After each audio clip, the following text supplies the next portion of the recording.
Hello teachers, this is Kathy Mareka, the Director of Student Teaching and Field Experience, and this video is a video on how to complete the Student Teaching Assessment. So you are either viewing this video at the midterm or at the final.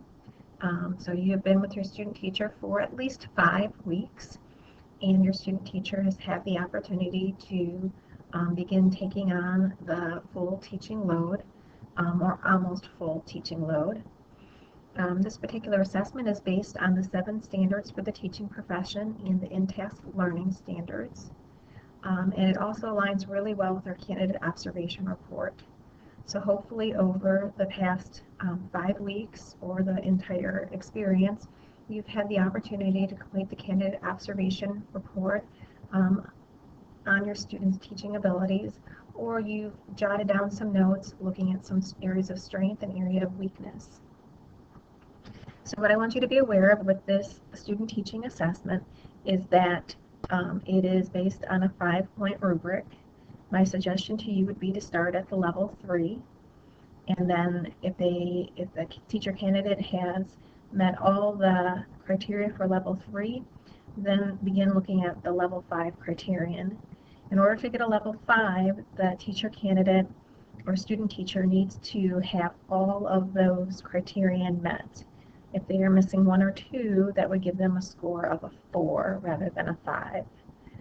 In your mind, think about a level 5 as someone that has lots and lots of experience. We really feel like it would be an exceptional student teacher who would be able to earn a level 5 in all areas of the standards. So again, really try to look at these bullet points to help you identify what level your student teacher is performing at.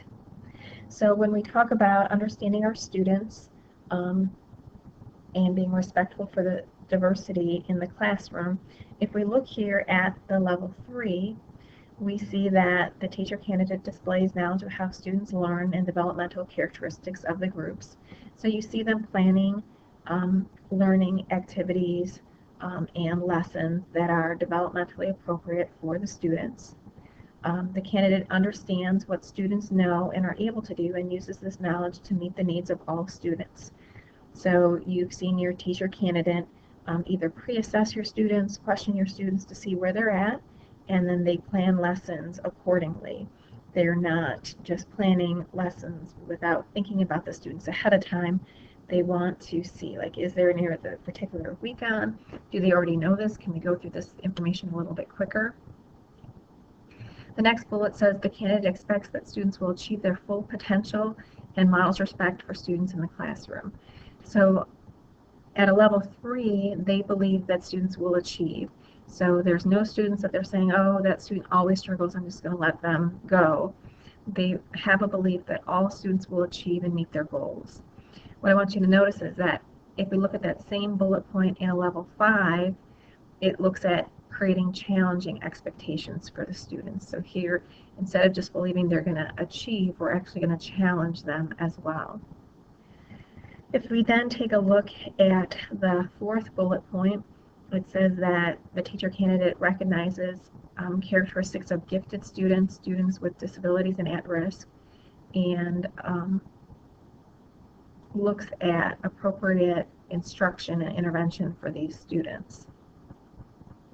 And so that's where we start thinking about how can we differentiate for the students in our classroom, how do we level our lessons to meet the needs of our students. So again, taking that information into account.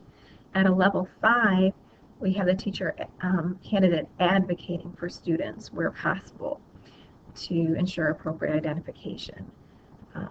So again, when we're completing this here, we want to check off all the criterion that's being met.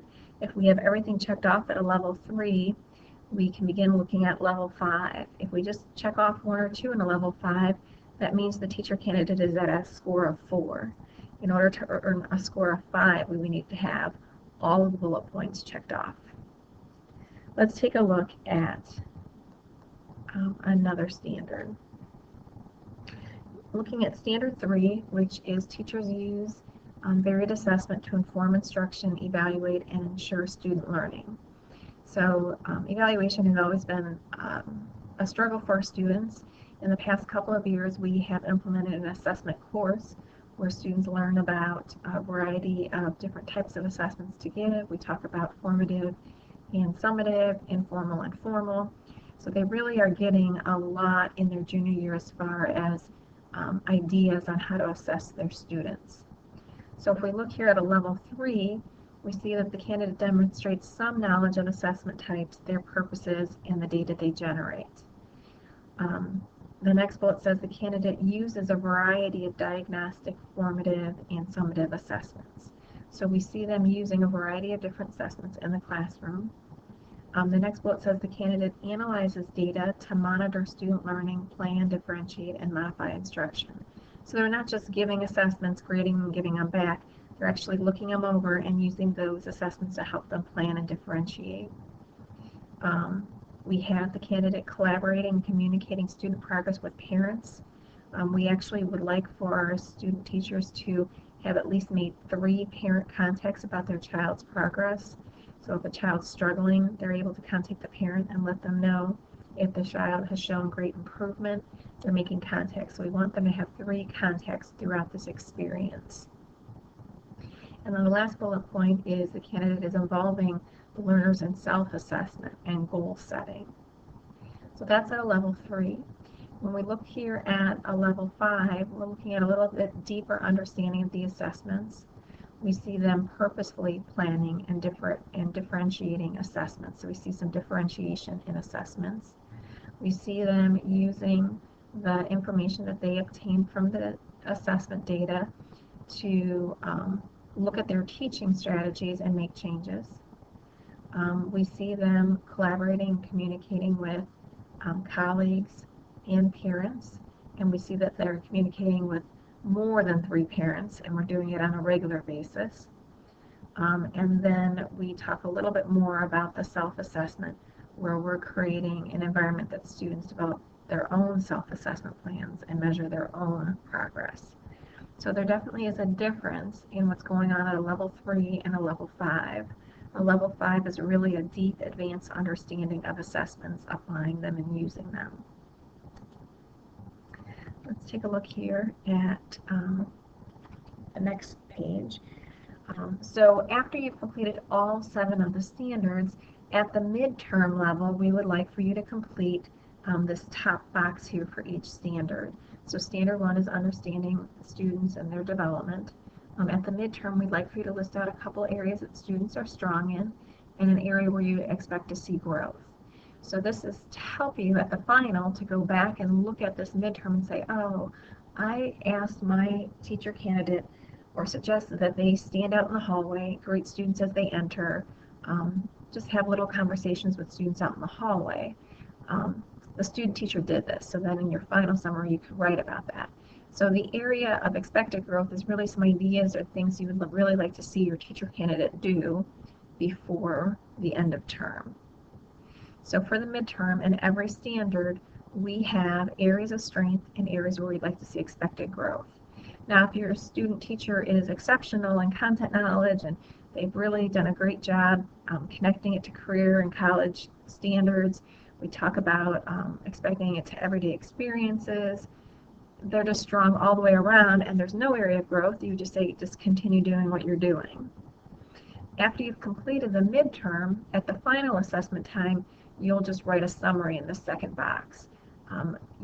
Suggested an area of growth, teacher candidate met this area of growth, or here student teacher is exceptional in the content area, can anticipate questions students have, makes connections with college careers and real life experiences, things like that. So there is a writing component at the midterm as well as at the final. And then this here is the last page of the student teaching assessment. What I want you to notice is that at the midterm, we're asking that the teacher candidate sign this assessment and date it. And so this way they would know that, oh, my cooperating teacher said I needed to grow here. So they're understanding the areas that you're asking them to show growth in. At the final, what you're going to do is you're going to just take a look at your final scores. So the midterm is just to help students, teachers see where they're at. You'll go and look at what the final score is that you gave them for each standard. So there's no averaging at this point. We just look at, oh, at midterm they were at a 3, at the final they're at a 4. I'm going to write a 4 here. For standard 2, at midterm they might have been at a 2, but at the final they're at a 3, so I'm going to write a 3 here. So we're just looking at that final score column. Record your final scores, and then here's where we're going to total them and average them. Student teachers need to have an average score of 3 with no 1s in order to pass. So if they get an average score of 3, we would circle passing, and again we'd have our teacher candidate sign and date that.